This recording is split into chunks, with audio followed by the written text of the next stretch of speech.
Hey guys, what's up? What's going on out there this afternoon? Hey, it's Brent Abel here, WebTennis.com. Another episode of the Tennis Mindset Project. And today I want to talk about uh, a guy who I learned something from a long time ago that really helped me better understand the reality of the learning curve or of the improvement curve. It's a short little book um, by George Leonard. And this book is a classic. I mean, it's a really small book. But George really talks about the how learning improvement really kind of works, what the graph looks like, and once I understood this, it kind of changed things for me in terms of accepting those times when you feel like God, nothing's really happening here, right? The whole thing of I just want to get 1% better every day. Um, hey, Mark, thanks for checking in.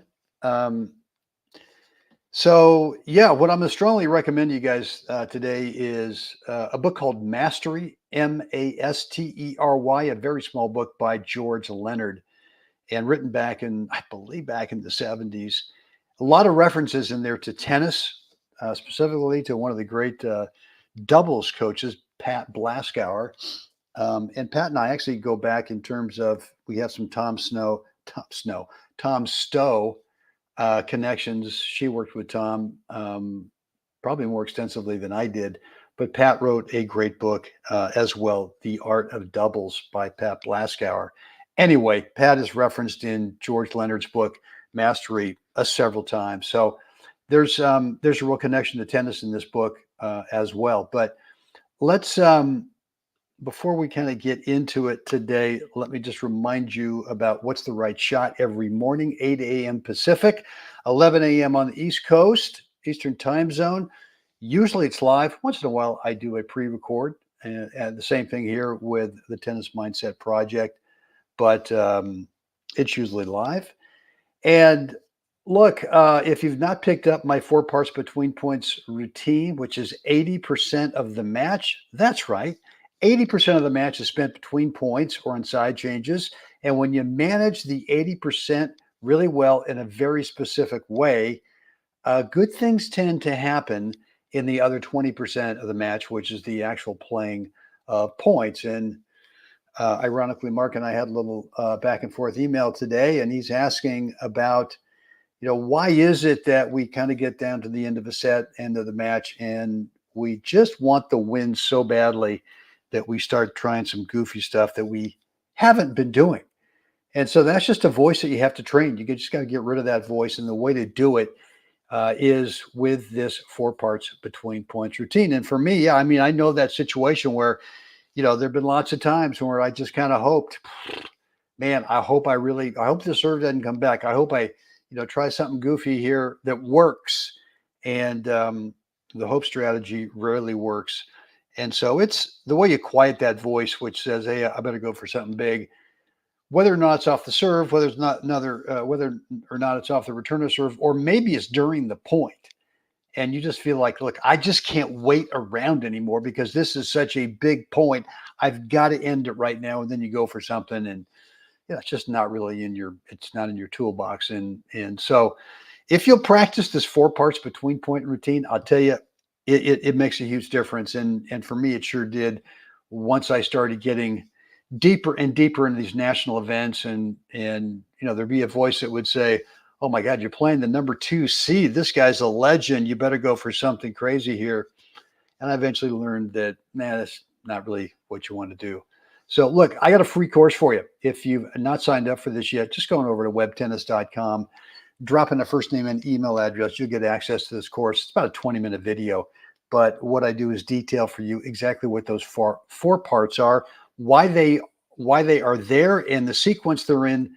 And look, it's one thing to go ahead and grab the course and watch it once. It's another thing to watch it and then start practicing the thing every day, and you'll be shocked at how well you start to play in the 20% of the match, which is the actual points themselves. So, look, the reality of the learning curve, what George Leonard taught me, and I was always hoping, and I think I've talked about this recently. I was hoping that the learning curve, once I decided to really commit, get better at tennis, I was really hoping the learning curve would be that kind of 1% deal. If I really work hard, right? I put in my time and I do all the right stuff. I do all the right drilling. I've got all the right stroke technique. I've got all the right, supposed tactical focus strategies and that kind of stuff.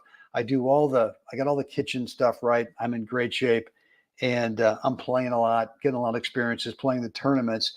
Won't it be? Isn't that enough for it to be a 1% a day, a little bit better as it goes up the graph of improvement, slowly but surely up to the right hand corner of the graph? And it just never worked that way. And so this book, I highly encourage you to get. In fact, let me just type it into the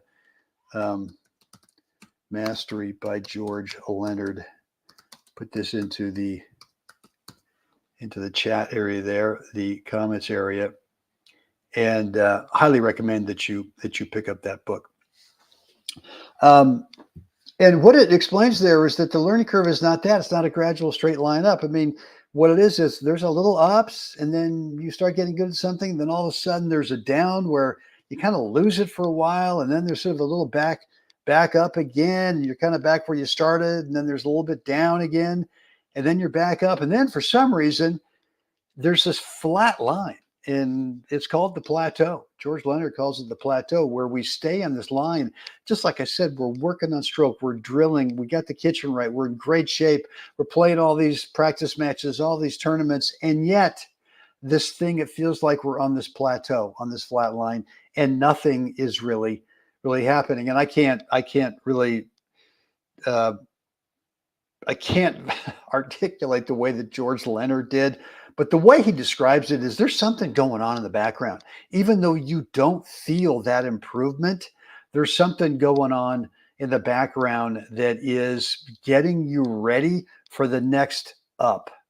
And you just never know when it's going to happen. You can't really control the improvement process. All you can do is put in the right work.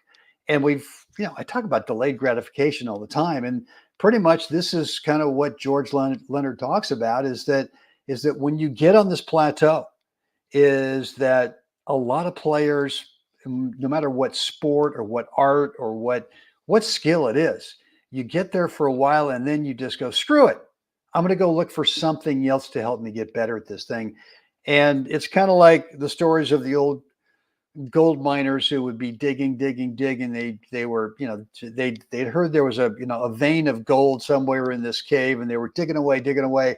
And they finally just said, forget it. I'm going to go somewhere else. They sell their little plot of land for hardly, pennies in the dollar. Some guy goes in there and 2 days later, boom. So it's kind of like the original miner was, this far away. Well, it's the same thing here with the improvement curve, which maybe is kind of a funny way to think about it, because we're really flatlining for a long time as we're working. And it might even be after a while in the flat line, you actually take a little dip down, and then something happens and you go back up. And so on average, if you stay with these ups and these downs and these plateaus, on average, it's a gradual straight line up, not straight line, but you know what I'm saying, right? It's that 1% a day, but it's on average.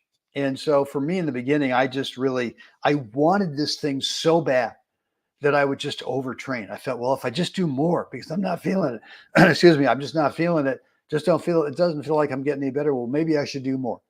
And so I would do more. Nothing would happen.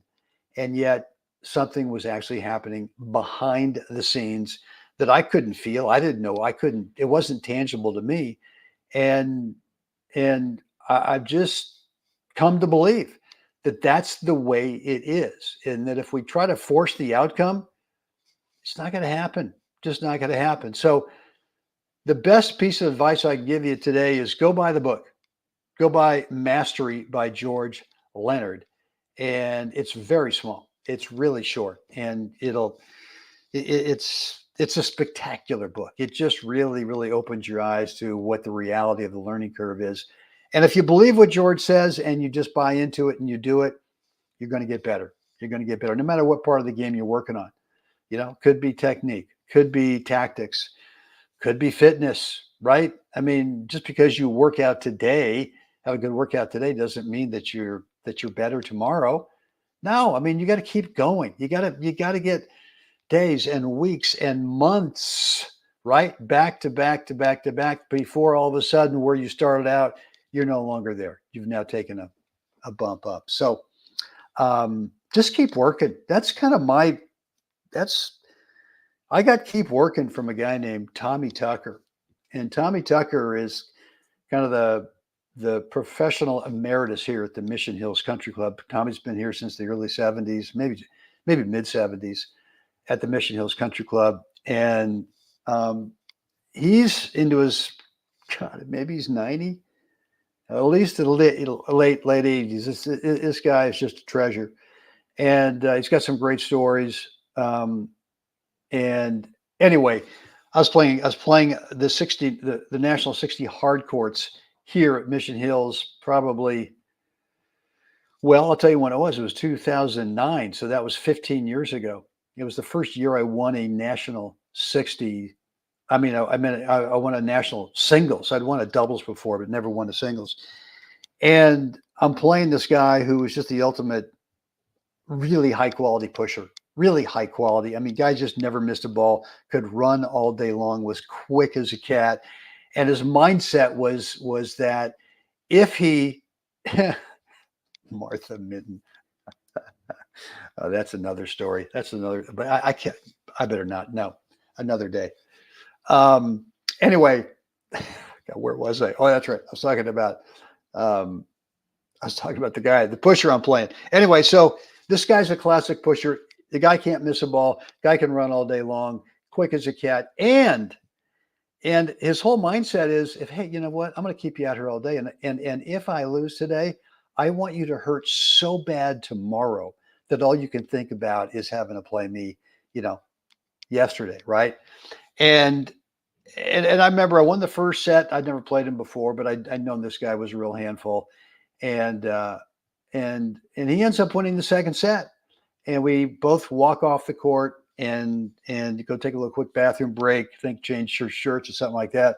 And as I'm walking back, Tommy Tucker walks by me and he just says, "Keep working."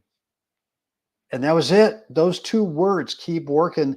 And that's kind of been my mantra, not only during matches where I'm not sure how things are going, or if I'm trying to get better at something, forget the result. Look, I mean, against pushers, against this guy especially, I wanted the thing to be over so badly because it's just one of those kinds of matches. And look, I'm not disrespecting pushers because it's a bona fide strategy that works. And so you better come prepared. You better bring the lunch pail and the hard hat and the blue collar or whatever, and you better be ready to spend the day working and just keep working. And so if you don't have that mindset, you're probably not going to win the match. I ended up winning that match. I think it was 2 in the third. And I don't know. He missed a few balls. Maybe I got lucky in a couple of lead cords. I don't know. But whatever it was, Tommy Tucker telling me keep working I've worked it into so many areas of my game and maybe other parts of my life as well. So I've gotten off track there. Thanks, Martha. Appreciate that. Martha Mitten and I go way back John Muir Elementary. So guys, hope this has been helpful today. I really want you to get this book, Mastery by George Leonard. I think it'll make a difference. And I've always thought we should do a chapter by chapter kind of, like a little book report type of thing, or just a review, because it is spectacular. Maybe someday I'll tee that up. Guys, that's it for me today. What else have I got here? Just to make sure I don't miss anything. Yeah, look, if you like today's episode, please hit the like, subscribe to the channel, and make sure you hit that notification bell so you're always alerted every time I go live and or upload pre-recorded content. As I mentioned before, go ahead and pick up the Between Points routine. It's the 4 step-by-step. The 80-20 reality of tennis matches. You got to get the 80% right. You got to manage the 80% of the time in the match when you're not playing points right. And when you do, you consistently play at the top of your skill level, whatever that is right now, in the 20% of the match It's a free course, webtennis.com. All right, guys, that's it for me today. I don't know what Mark Jordan's up to here. Brent, whatever that is. All right, guys. I hope this has been helpful. And as always, it's time we got to get out there. We got to help someone else have a great day. Guys, see you again next time.